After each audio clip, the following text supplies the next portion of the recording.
Arrivée du chef de l'État ce lundi 29 avril à Paris en France, Félix-Antoine Tshisekedi Tshilombo a été reçu par la présidente de l'Assemblée nationale. Pendant ce temps, un tête-à-tête est prévu ce mardi 30 avril avec son homologue français Emmanuel Macron.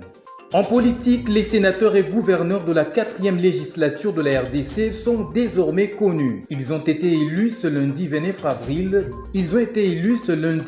avril par les députés provinciaux. Et en politique, poursuite contre le cardinal Fridolin Ambongo, les cardinals ne sont pas poursuivables comme les communs de mortels et ne peuvent être soumis à une pression judiciaire. L'analyse est de Maître Armand Lokieka.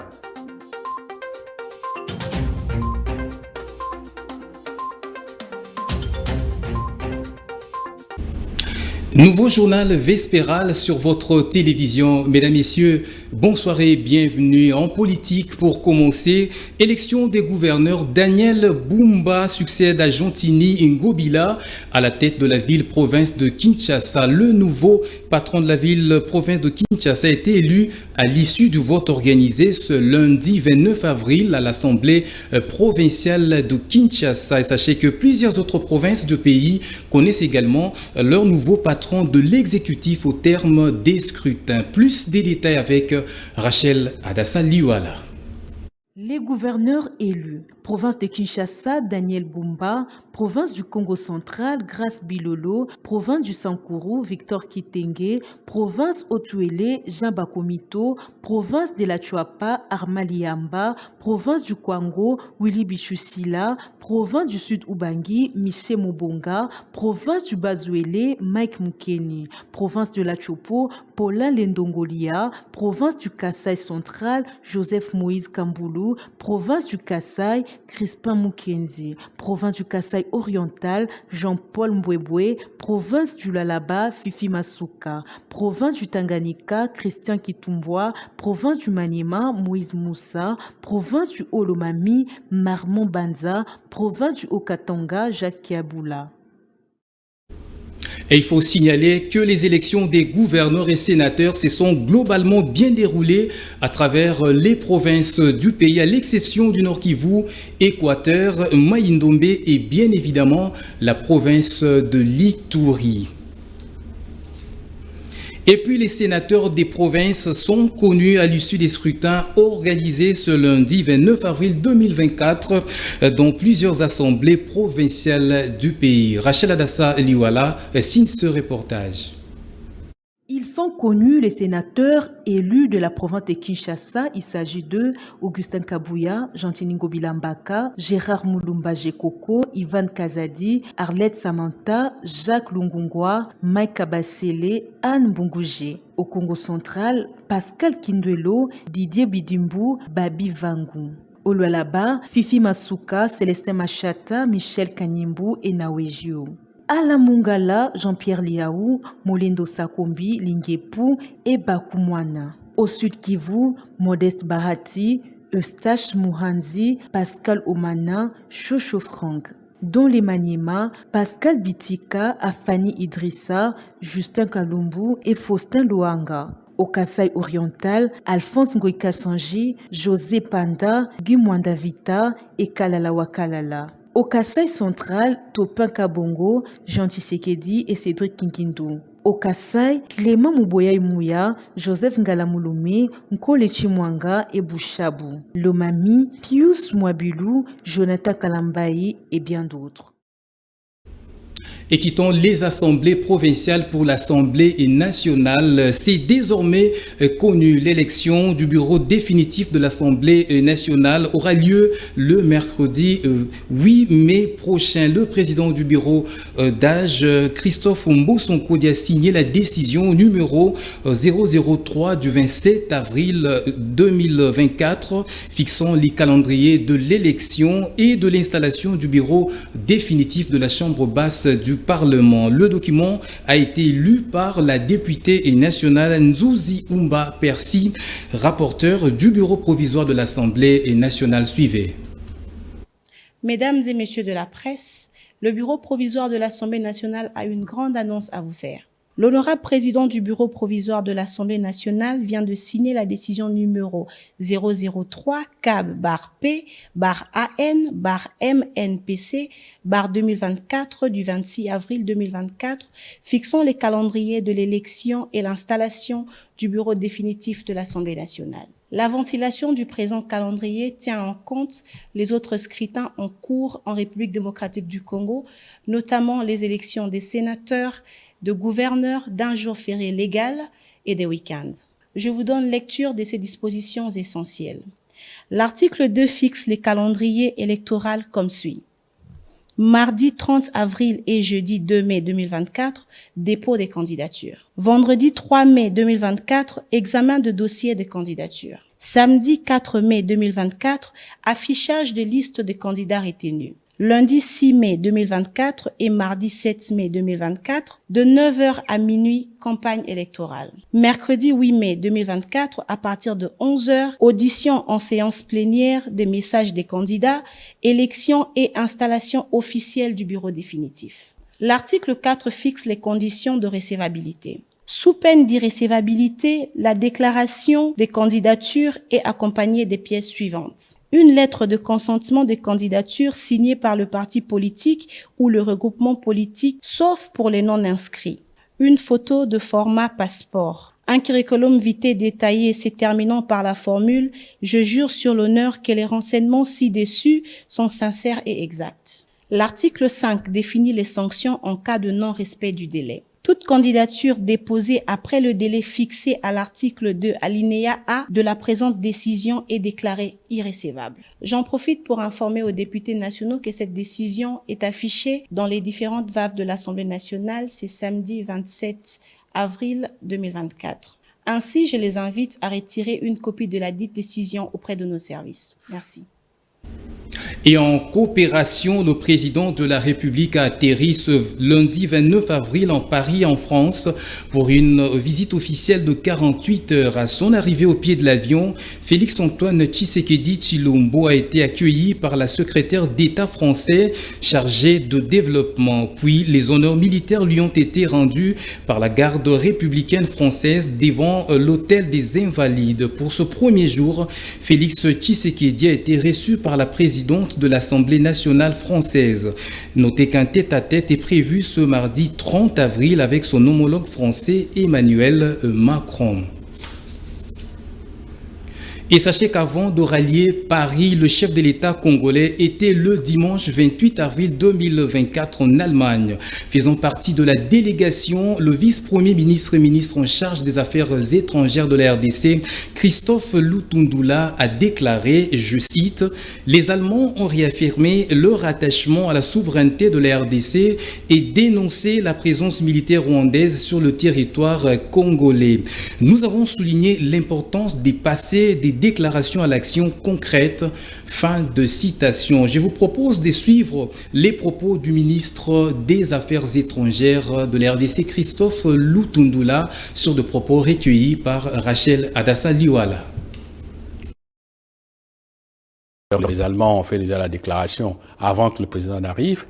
Ils ont réaffirmé leur attachement à la souveraineté de la RDC. Ils ont dénoncé la présence des militaires rwandais en territoire congolais et réitéré l'invitation que pratiquement les pays de l'Union européenne adressent au Rwanda de retirer ses troupes de la RDC. Et nous avons insisté sur le fait que les déclarations, c'est bon, mais l'action, c'est encore mieux. Il faut accroître les pressions sur le Rwanda, brandir les sanctions. Nous avons parlé de relations avec l'Union européenne. Les affaires des MOU signés avec le Rwanda, alors qu'il y en a déjà un que nous avons signé il y a pratiquement 3 ans. Et nous avons dit aux Européens, venez d'abord qu'on applique les MOU qui a été signé avec vous. Et l'Allemagne peut jouer un rôle. Si vous tenez à votre MOU avec le Rwanda qui ne produit pas les matières premières précieuses, stratégiques dont vous avez besoin, à tout le moins, mettons-nous d'accord sur les mécanismes, les règles de traçabilité qui vont nous garantir qu'on ne touchera pas aux produits qui viennent de la RDC. L'affaire de 20 millions d'euros dont on a dit que l'Union se proposait de donner encore une fois au Rwanda. La Belgique a été claire et le contre. La France aussi, je crois la Hongrie comme d'autres se sont montrés très réservés. Nous avons demandé à l'Allemagne d'avoir des positions très claires là-dessus. Et on va poursuivre ce journal avec cette brève. Le contingent chinois de la MONUSCO a remis ce lundi 29 avril aux autorités du Sud Kivu un lot de matériel dont le coût est estimé à 7 millions de dollars américains à l'issue de la fin de sa mission en République démocratique du Congo. Ce matériel est essentiellement composé d'équipements médicaux et des machines d'ingénierie, dont des bulldozers, des chariots élévateurs et des camions bennes. À travers ce don, la mission vise à soutenir les autorités congolaises dans leurs besoins dans la construction et le développement des infrastructures, a dit le lieutenant-colonel Wang Xiaohong, commandant du contingent chinois.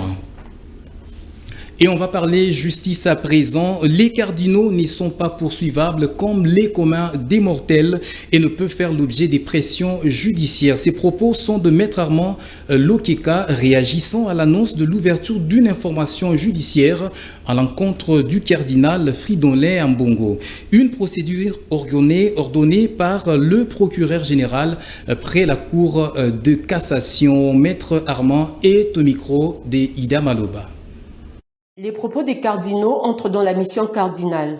Étant assistants du pape, la question de leur poursuite devrait plutôt interroger le droit international. Ces propos sont de Maître Armand Lokeka, juriste. Un problème purement délicat qui tient lieu d'interroger le droit interne et international et ce que nous appelons les immunités pénales internationales et nationales, que bénéficient ce qu'on a tous les immunités papales. Parce que les cardinaux sont des assistants du pape et qui sont délégués par le pape comme le représentant de son bureau dans les États membres catholiques, qui sont dirigés par le Vatican. Est-ce que sont-ils poursuivables comme le commun des mortels? Est-ce que peuvent-ils être soumis à une pression judiciaire? Parce que les propos, entre parenthèses, entrent dans la mission pastorale au cardinal. Il ne tient pas les propos comme un citoyen congolais simple. Logiquement, une plainte devrait plutôt être déposée au canonat où les cardinaux sont censés répondre. Quelle est la juridiction compétente pour attendre le cardinal? J'aurais bien voulu qu'une plainte soit déposée au canonat, c'est-à-dire dans la juridiction canonique, puisque le pape a violé les dispositions de sa mission, ou le cardinal a violé les dispositions de sa mission. Et ça serait un acte utile au cas où cette juridiction-là se déclare incompétente, par exemple, ou déclare l'impossibilité de s'attendre, le cardinal est remis par ses autorités qui l'ont envoyé dans le pays où il a commis le fait. À ce professionnel de droit de poursuivre que les cardinaux sont couverts d'immunité qui ne les laisse pas à la portée de n'importe quelle juridiction. Il est immunisé diplomatiquement. Il bénéficie des immunités papales. Ce sont des gens qui sont protégés par le droit pénal interne comme international. Le cardinal n'est pas quelqu'un que l'on peut arrêter et comme l'on pense, non. Rappelons que le procureur près la Cour de cassation venait d'ordonner l'ouverture d'une information judiciaire à l'encontre du cardinal Fridolin Ambongo. Firmin Vondé accuse ce prélat catholique d'avoir tenu des propos de nature à décourager les militaires au front. Et restons en justice pour parler cette fois-ci de la reprise du procès en appel de Rossi Mukendi devant la haute cour militaire. Et sachez que la juridiction militaire a notifié les parties impliquées dans l'affaire. D'après la correspondance de la haute cour militaire datée du 27 avril 2024, la reprise des audiences est fixée au mercredi 8 mai prochain. Suivez.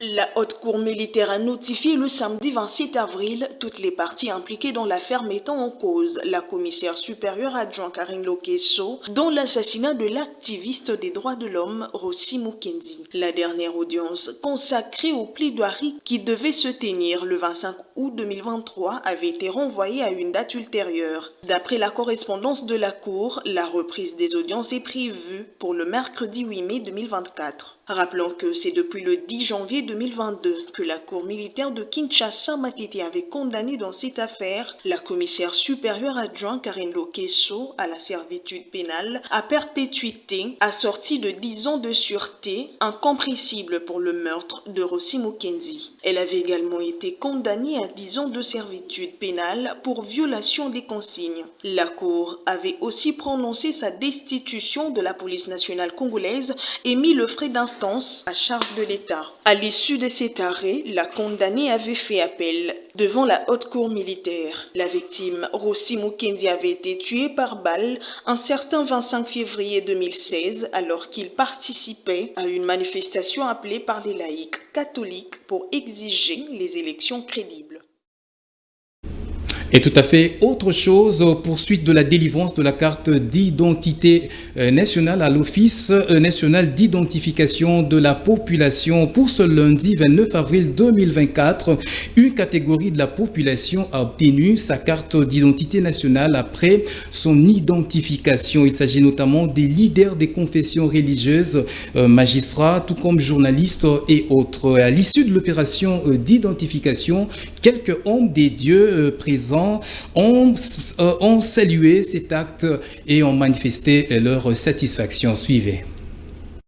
Plusieurs catégories des Congolais ont obtenu leur carte d'identité nationale ce lundi 29 avril après leur opération d'identification par l'ONIP. C'est le cas des leaders des confessions religieuses, notamment ceux de la communauté musulmane et des églises de réveil, des magistrats, des journalistes et tant d'autres. Cette opération d'identification nationale commence par le remplissage de l'identité complète du requérant, suivi de la signature et enfin la capture. La délivrance de ce pièce d'identité a traduit la joie de quelques hommes des dieux trouvés sur place.